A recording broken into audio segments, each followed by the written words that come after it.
வணக்கம். 12 மணி செய்திகளுக்கு வரவேற்பது நான் நந்தா. முதலில் இந்த நேரத்திற்கான தலைப்புச் செய்திகளை பார்க்கலாம். டெல்லி முதலமைச்சர் பதவியிலிருந்து விலகினார் அதிஷி.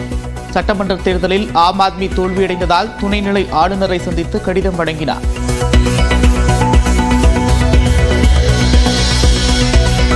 மத்திய உள்துறை அமைச்சர் அமித்ஷாவை சந்தித்து பேசினார் பாஜக தேசிய தலைவர் ஜே பி நட்டா. டெல்லியின் புதிய முதலமைச்சர் குறித்து ஆலோசனை.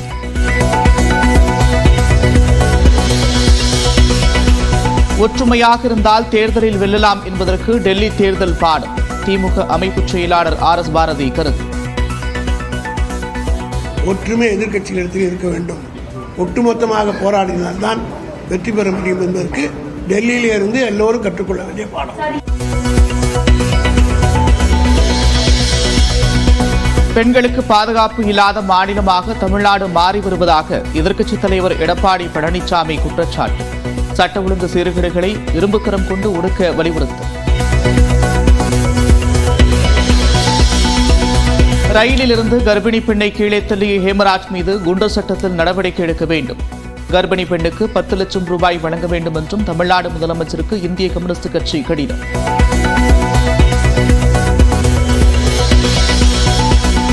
பணம் கட்டி விளையாடும் ஆன்லைன் விளையாட்டுகளை 18 வயதுக்குட்பட்ட சிறார்கள் விளையாட தடை. தமிழ்நாடு ஆன்லைன் விளையாட்டு ஆணையம் கட்டுப்பாடு. விஜயின் அரசியல் வருகை குறித்து பேசி நட்பை கெடுக்க விரும்பவில்லை என்று கவிஞர் வைரமுத்து பேட்டி. அரசியலுக்குள் ஆன்மீகமும் ஆன்மீகத்திற்குள் அரசியலும் இருப்பதாக கருத்து. திருநள்ளாறு கோவில் பெயரில் போலி இணையதளம் நடத்தி கோடிக்கணக்கான ரூபாய் பணம் மோசடி. கோவில் நிர்வாக அதிகாரி அளித்த புகாரின் பேரில் காவல்துறையினர் விசாரணை.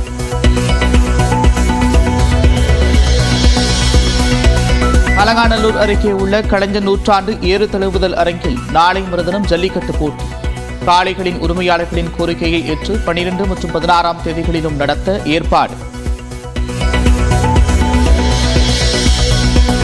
உதகையில் அதிவேகமாக இருசக்கர வாகனத்தில் சென்றதால் விபத்துக்குள்ளான இளைஞர் காயங்களுடன் மீட்கப்பட்டு மருத்துவமனையில் அனுமதி.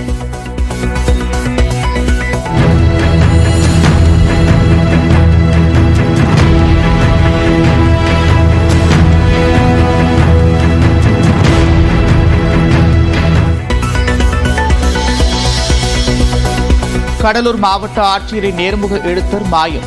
தற்கொலை கடிதம் எழுதி வாட்ஸ்அப் குழுவில் பதிவிட்டதால் பரபரப்பு.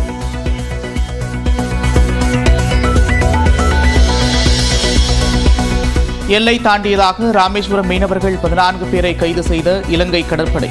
2 படகுகளையும் பறிமுதல் செய்து அத்துமீறல்.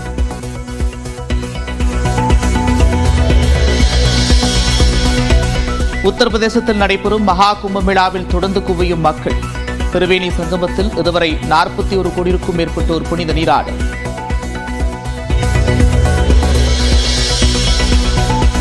உக்ரைன் போரை முடிவுக்கு கொண்டுவர ரஷ்ய அதிபருடன் தொலைபேசியில் பேசியதாக அமெரிக்க அதிபர் ட்ரம்ப் விளக்கம். உயிரிழப்பை புதின் விரும்பவில்லை என்றும் கருத்து.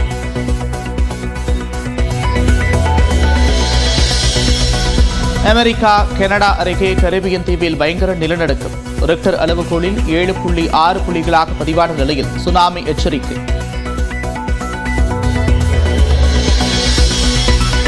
இன்று ஒடிசாவில் நடைபெறுகிறது இந்தியா இங்கிலாந்து இடையிலான 2வது ஒருநாள் போட்டி. வெற்றி பெற்று இந்திய அணி தொடரை கைப்பற்றுமா என்று எதிர்பார்ப்பு. போர்ச்சுகலில் நடைபெறும் பாஜக தனிப்பெரும்பான்மையுடன் ஆட்சியை கைப்பற்றியது. இதனைத் தொடர்ந்து சுமார் 27 ஆண்டுகளுக்கு பிறகு டெல்லியில் ஆட்சி அமைக்க பாஜக ஆயத்தமாகி வருகிறது. பாஜகவின் அடுத்த முதலமைச்சராக யார் பதவியேற்க இருக்கிறார்கள் என்ற எதிர்பார்ப்பும் எழுந்துள்ளது. அரவிந்த் கெஜ்ரிவாலை வீழ்த்திய பர்வேஷ் சாஹிப் சிங் வர்மா, விஜேந்திர குப்தா உள்ளிட்டோர் முதலமைச்சர் பதவிக்கான போட்டியில் முன்னிலையில் இருக்கின்றனர். இந்நிலையில் டெல்லியில் மத்திய உள்துறை அமைச்சர் அமித்ஷாவை பாஜக தேசிய தலைவர் ஜே பி நட்டா சந்தித்து பேசினார். அப்போது டெல்லி முதலமைச்சராக யாரை தேர்வு செய்வது, பதவியேற்பு விழா உள்ளிட்டவை குறித்து ஆலோசிக்கப்பட்டதாகவும் தெரிகிறது. இந்நிலையில் டெல்லி முதலமைச்சர் அதிஷி தனது பதவியை ராஜினாமா செய்தார். சட்டமன்ற தேர்தல் தோல்வியை தொடர்ந்து முதலமைச்சர் அதிஷி இன்று காலை ராஜ்நிவாசுக்கு சென்றார். அங்கு துணைநிலை ஆளுநரை சந்தித்து தனது ராஜினாமா கடிதத்தை வழங்கினார். சென்னை வேளச்சேரியில் திருநாய்களுக்கு தடுப்பூசி செலுத்தும் பணி முழுவீச்சில் நடைபெற்று வருகிறது. வேளச்சேரியில் பார்க் அவென்யூ, பவானி தெரு, பரணி தெரு உள்ளிட்ட பகுதிகளில் நேற்று முன்தினம் 7 மாத குழந்தை உட்பட 7 பேரை திருநாய் கடித்து குதறியது.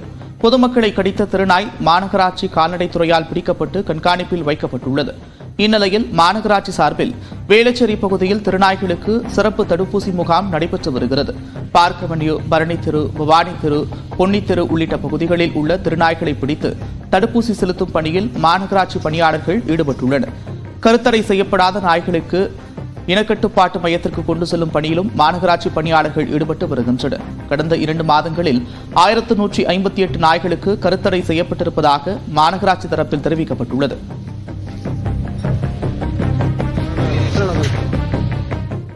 தொடர்ந்து 1 நிமிட செய்திகளை பார்க்கலாம். பெண்களுக்கு பாதுகாப்பு இல்லாத மாநிலமாக தமிழ்நாடு மாறி வருவதாக எதிர்க்கட்சித் தலைவர் எடப்பாடி பழனிசாமி குற்றம் சாட்டியுள்ளார். பாலியல் குற்றவாளிகளை கட்டுப்படுத்தாமல் முதலமைச்சர் மு.க.ஸ்டாலின் தலைமையிலான அரசு வேடிக்கை பார்த்து வருவதாக கூறி கண்டனமும் தெரிவித்துள்ளார். தமிழ்நாட்டில் அண்மையில் நடந்த குற்ற சம்பவங்களை சுட்டிக்காட்டியுள்ள அவர் பாலியல் குற்றங்களுடன் கொலை கொள்ளையும் வரிசை கட்டி நிற்பதாக விமர்சித்துள்ளார். அந்த கால மன்னர்கள் நகர்வலம் போவது போல முதலமைச்சரும் மாநிலம் முழுவதும் நகர்வலம் செல்வதாகவும் எடப்பாடி பழனிசாமி விமர்சித்துள்ளார். நெல்லை சென்ற முதலமைச்சர் மாஞ்சோலை தொழிலாளிகளின் கோரிக்கைகளை கேட்கவில்லை என்றும் அவர் குற்றம் சாட்டியுள்ளார். இனியாவது சட்டம் ஒழுங்கு சீர்கேடுகளை இரும்பு கரம் கொண்டு ஒடுக்க வேண்டும் என்றும் வலியுறுத்தியுள்ளார். விஜயின் அரசியல் வருகை குறித்து பேசி அவருடனான நட்பை கெடுக்க விரும்பவில்லை என கவிஞர் வைரமுத்து தெரிவித்துள்ளார். தேனி மாவட்டம் மயிலாடும்பாறை கிராமத்தில் உள்ள தனியார் பள்ளியின் ஆண்டு விழாவில் கவிஞர் வைரமுத்து சிறப்பு விருந்தினராக பங்கேற்றார். அவருக்கு சிலம்பாட்டம், ஒயிலாட்டம், தேவராட்டம் ஆடி பள்ளி மாணவர்கள் உற்சாக வரவேற்பு அளித்தனர். இந்நிகழ்ச்சியில் பல்வேறு போட்டிகள் மற்றும் தேர்வுகளில் முதலிடம் பெற்ற மாணவர்களுக்கு வைரமுத்து பரிசளித்தார். அதனைத் தொடர்ந்து திருப்பரங்குன்றம் விவகாரம் குறித்த செய்தியாளர்களின் கேள்விக்கு பதிலளித்த அவர் அரசியலுக்குள் ஆன்மீகம் இருக்கிறது, ஆன்மீகத்திற்குள் அரசியல் இருக்கிறது என்றார். இந்து மதம் என்பது அது ஒரு வாழ்க்கை முறை, இஸ்லாத்து என்பது அது ஒரு வாழ்க்கை முறை. அந்தந்த வாழ்க்கை முறைகளை அவரவர்கள் வாழ்ந்து கொள்வதற்கு உரிமை இருக்கிறது என்பதுதான் இந்தியாவின் இறையாண்மை. உண்மையை சொல்ல அவர்தான் நான் பொய்யன் ஆயிடுவேன். நான் பொய்யனாகவும் விரும்பவில்லை, நட்பை கெடுக்கவும் விரும்பவில்லை. விஜய் குறித்த கேள்விக்கு உண்மையை சொல்லாமல் பொய்யனாக விரும்பவில்லை என்று பதிலளித்து சென்றார். திருநள்ளாறு சனீஸ்வர பகவான் கோயில் பெயரில் போலி இணையதளம் நடத்தி கோடிக்கணக்கான ரூபாய் பணமோசடி நடந்த சம்பவம் பரபரப்பை ஏற்படுத்தியுள்ளது. உலக புகழ்பெற்ற திருநள்ளாறு சனி பகவானை தரிசனம் செய்ய ஆயிரக்கணக்கான பக்தர்கள் உலகெங்கிலும் இருந்து வந்து செல்கின்றனர். இந்நிலையில் கோயிலுக்கான அதிகாரப்பூர்வ இணையதளம் ஒன்று இயங்கி வரும் நிலையில் அதைப் போலவே அச்சு அசலாக போலி இணையதளம் ஒன்று இயங்கி வந்துள்ளது தற்போது தெரிய வந்துள்ளது.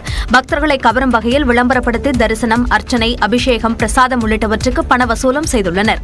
கோயில் நிர்வாக அதிகாரி அருணகிரிநாதன் இதுகுறித்து காவல்துறை எழுத்துப்பூர்வமாக புகார் கொடுத்துள்ளார். வெளிமாநில பக்தர்கள் மட்டுமின்றி சிங்கப்பூர், மலேசியா, கனடா உள்ளிட்ட வெளிநாட்டு பக்தர்களும் இதில் பணத்தை இழந்தது தெரிய வந்துள்ளது. போலி இணையதளம் பல ஆண்டுகளாக செயல்பட்டு வந்ததும் கோடிக்கணக்கான ரூபாய் அளவுக்கு பண மோசடி நடந்ததும் கண்டுபிடிக்கப்பட்டுள்ளது. மோசடியில் ஈடுபட்ட நபர்கள் தொடர்பாக விசாரணையும் நடந்து வரும் நிலையில் இந்த மோசடி சம்பவம் பக்தர்களிடையே அதிர்ச்சியை ஏற்படுத்தியுள்ளது. அலங்காநல்லூர் அருகே கிழக்கரை கலைஞர் நூற்றாண்டு ஏறுதழுவுதல் அரங்கத்தில் ஜல்லிக்கட்டு போட்டிகளுக்கான ஏற்பாடுகள் மும்முரமாக நடைபெற்று வருகின்றன. வருகின்ற 11, 12 மற்றும் 16 ஆகிய தேதிகளில் ஜல்லிக்கட்டு போட்டிகள் நடைபெற உள்ளன. அண்மையில் அவனியாபுரம், பாலமேடு, அலங்காநல்லூரில் நடந்த ஜல்லிக்கட்டு போட்டிகளில் தங்களது காளைகளை களம் காண வைக்க முடியவில்லை என காளை உரிமையாளர்கள் சிலர் அதிருப்தி தெரிவித்திருந்தனர். போராட்டத்தில் ஈடுபட்ட அவர்களிடம் பேச்சுவார்த்தை நடத்திய அமைச்சர் மூர்த்தி வாய்ப்பு வழங்கப்படும் என்று அப்போது உறுதியளித்திருந்தார். அதன்படி வருகின்ற 11, 12ஆம் தேதிகளில் மதுரை கிழக்கு பகுதியில் உள்ள காளைகளுக்கு முன்னுரிமை வழங்கப்பட உள்ளது. வருகின்ற 16ஆம் தேதி சோழவந்தான் பகுதியில் உள்ள காளைகளுக்கு முன்னுரிமை வழங்கி ஜல்லிக்கட்டு போட்டி நடைபெறும் என்று கூறப்பட்டுள்ளது. இதற்கான ஏற்பாடுகளை ஆய்வு செய்த அமைச்சர் மூர்த்தி அதிகாரிகளுடன் ஆலோசனை நடத்தினார். ஒரே நேரத்தில் 5000 பார்வையாளர்கள் அமர்ந்து காணும் வசதிகளுடன் 3 அடுக்கு பார்வையாளர் மாடத்துடன் இந்த அரங்கம் அமைந்துள்ளது.